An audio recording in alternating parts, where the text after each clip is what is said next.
Hi, host Eric here, host of Talking with Famous People. I was finished up my videos of Carl's Had Enough, which I'll probably use, I guess. And I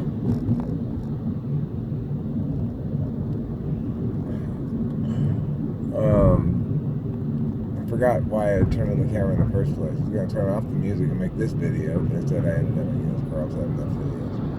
So, this video is about a gentleman who called me earlier today named John.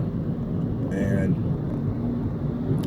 called me, my phone rang, private number, I answered, and he indicated he was an ENTP, that he's experiencing depression, self-loathing, or somewhere along that variant of thing, right? And that he was stuck with bad memories of things that had happened in the past. And talked to me at some length about that sort of stuff.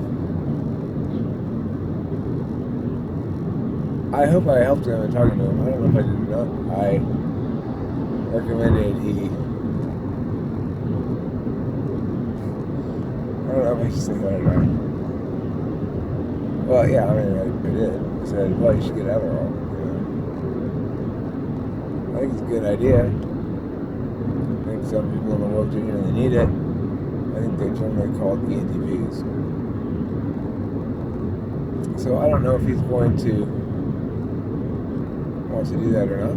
And I am certainly not a doctor. But that doesn't mean I'm not right. Anyhow, the nice thing about something like that is it's possible for you to try it out. And,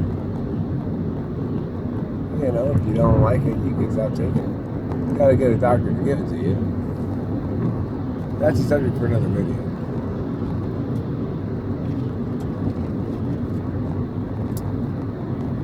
But I also wanted to talk about the shame and self-loathing part. Certainly it is something that I've experienced. When I was drinking, I began each day with a ritual chanting of shame and anxiety, shame and anxiety, shame and shame and shame and anxiety, shame and anxiety. I'd say it literally hundreds of times a day. I'd intersperse it with the occasional statement, I wish I were dead. I wish I were dead. Oh my God, I wish I were dead.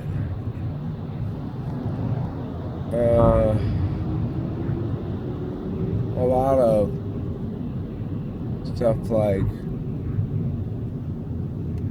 Eric, the reason you feel so much shame is because you're such an abject failure. You're a drunk, and you have every reason to hate yourself, so you might as well hate yourself. At least it's just. Those are the sort of conversations I would have with myself in the past. I would explain that my inability to control myself and to achieve the outcomes and sustain the behaviors that I thought I should achieve and sustain respectively, that meant basically that I was a person without character, a person who chose to indulge his own appetites over sustaining basic healthy relationships with people, a person who had a hope of varying degrees of strength depending on the moment in the day and everything. A hope that the plan of drinking himself to death would, in fact, produce results sooner rather than later.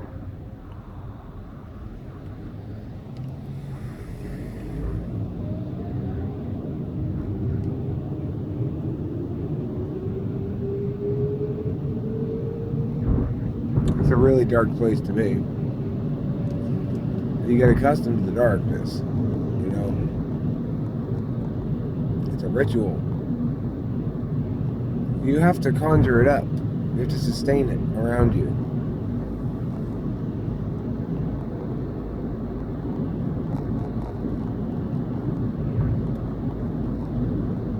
It helps to be drunk a lot if you want to be thrown into a pit of extreme darkness.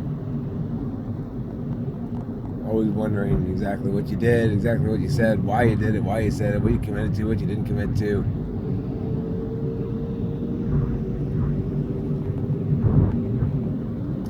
Habitually to check oneself for level of sobriety and amount of alcohol smell is a nightmare. And to try to plan around things you have to do, so that you plan your drinking around that, like, okay, well, I gotta go do this, I can't drink before that, so I'm gonna have to be sober for that.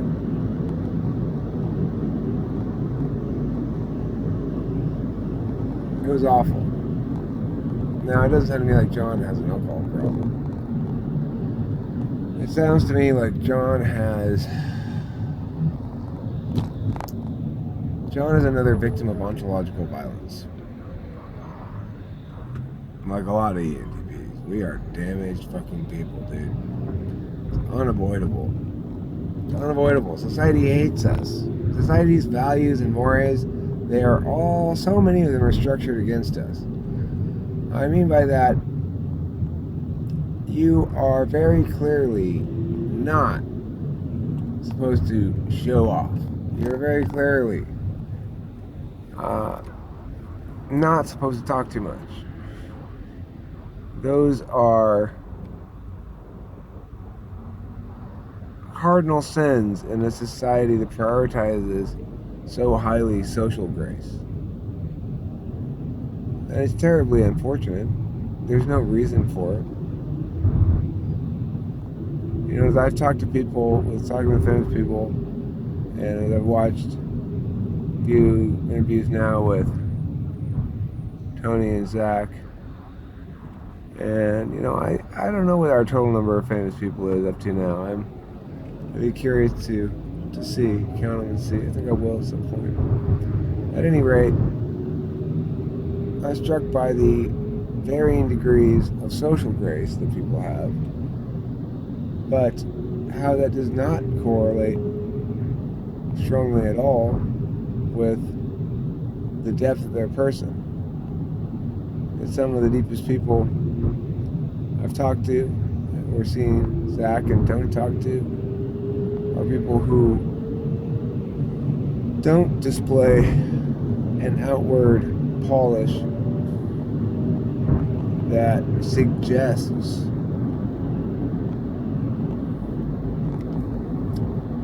competence and encourages faith. There's this thing called bedside manner with doctors. Well, there's bedside manner in interviewing, and there's bedside manner in explaining as well. There's bedside manner in teaching. There's bedside manner in learning. And they're all distinct. And just because you don't have good bedside manner doesn't mean you aren't good at what you're doing. Would you rather have the doctor with a perfect bedside manner, or the doctor who correctly diagnoses and fixes your problem who's an asshole? I'd rather have the latter one. So, I guess the message of that is,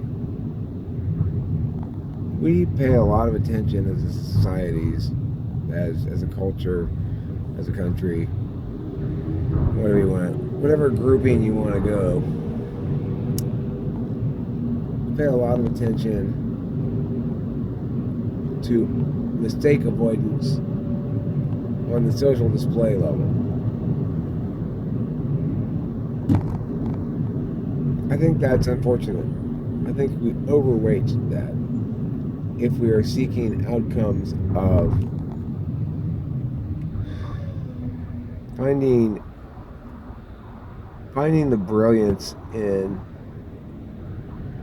places where it's not so obviously poking out is a worthwhile endeavor, if you ask me. And that's today's episode of Talking with Famous People. I hope that you enjoyed it. I hope you'll tune back in. You'll get to see me laugh and smile and cry and weep and grin. I'll drive the freeway, drive to work on the 60 today. Going out there towards Pomona, but not quite all the way. Yes, I'm gonna stop in Walnut if I were gonna go on to Pomona, as I indicated. Well, you know well, I'm sure if you were from Los Angeles like me, I'd have to travel north on the 57G, then head down the 10 east. Instead, I'm going to get off now. Get off and exit early. I'm gonna get off on this road. It's called Fairway Burley Boulevard. That is, it's actually called Drive. That's okay as long as I arrive alive. Yes, I am going to work again. Driving west and east and then going south and north. And when I'll get there, I don't know. But one of these days, I'm sure to find it. If I drive around enough, aimlessly, left and right and up and down and up. Then I'll go left right here on the street, 'cause there's an arrow, it says Walnut that way, and that is where I'm going. So there, well, oh no, I haven't forgotten where I'm going. Good. Thanks for watching Talking Fast, people.